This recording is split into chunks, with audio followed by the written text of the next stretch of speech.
እንግዲያውስ ተስፋ አለ። ሰላም ለእናንተ ይሁን ቅዱሳን። አጭር ቃል ሼር ላድርጋችሁ። ለሁለት ሰው ለሶስት ሰው ሼር በማድረግ አገልግሉ። ጋድ ብለስ ዩ። የእግዚአብሔር ቃል በሰቆቃ ኤርምያስ ምዕራፍ 3 ላይ ቁጥር 21 ቀጥላችሁ ስታነቡ እጅግ ድንቅ የሆነ ቃል ታገኛላችሁ።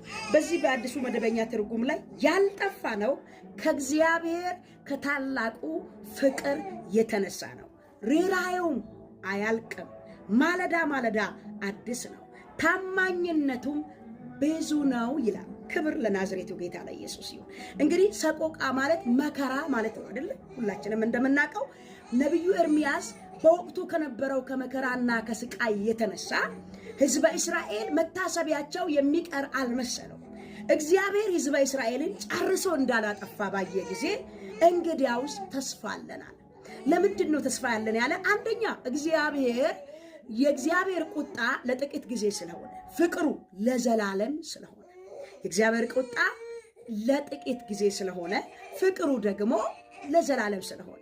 ሁለተኛ እግዚአብሔር በቅንነትና በንስሐ ለሚመለሱ ሰዎች መሐሪ፣ በጎን የሚያደርግና መሐሪ አምላክ ስለሆነ ጌታ ክብሩን ይውሰድ። ስለዚህ ምን አለ? እንግዲያውስ ተስፋ አለን። ለምን? ለማገልገል፣ ለመስራት፣ ንስሐ ለመግባት፣ ወደ እግዚአብሔር ሐሳብ ለመመለስ አሁንም አልረፈደብንም።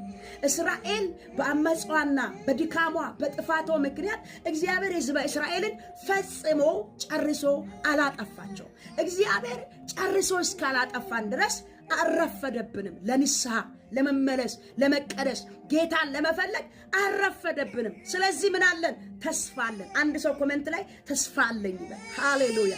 ዛሬም እላችኋለሁ ብዙዎቻችሁ ከድካማችሁ የተነሳ ከሕይወት ቻሌንጅ የተነሳ በብዙ አይነት ሁኔታ ውስጥ ያላችሁ ሰዎች ተስፋ አላችሁ። ያልጠፋ ነው ከእግዚአብሔር ምሕረት የተነሳ ነው።